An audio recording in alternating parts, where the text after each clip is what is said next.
After the war in Iraq in 2003, we see Iraq's cultural heritage being predated on by political parties and religious groups. Heritage predation is actually the fragmentation and fracture of Iraq's cultural heritage based on sectarian, but also political divisions in the country. It's more than just things, it's people's relationship with those things. So heritage is rather different to history in that heritage has a sense of ownership and emotional attachment. Predation is related to being predatory.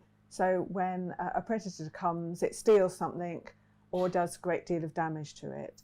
After 2003, the US occupation established with its allies a political system based on fracture and fragmentation of Iraq's cultural heritage, in particular identities.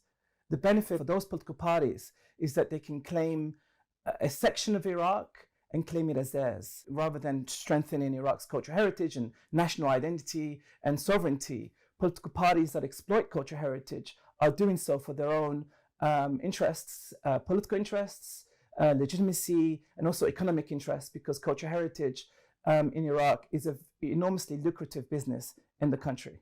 The Iraqi government, through the State Board of Antiquities and Heritage, has control. They have been seriously underfunded and understaffed, not just since the 2003 war, but really going back through the 1990s and the era of Saddam and international sanctions. Giving the State Board of Antiquities and Heritage the funding and the clout to develop a general plan and to have some coordinating activities around sites that need repair, sites that need quite delicate discussions around inter-community relationships would be a really helpful starting point. We need to be, in a way, selfless in explaining that this heritage is for everyone.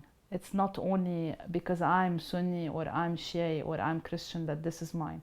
This is for all Iraqis to enjoy and for all Iraqis to show this kind of the diverse heritage to the whole world. And the paper really is a wake-up call to international policymakers, to heritage practitioners, to NGOs, to international funders, even to the ministry, to the Iraqi Ministry of Antiquities and Tourism, to really look into this and to grasp that there is really a problem. For this to happen, people who are the political elites, they have to be willing and accepting to allow this to happen.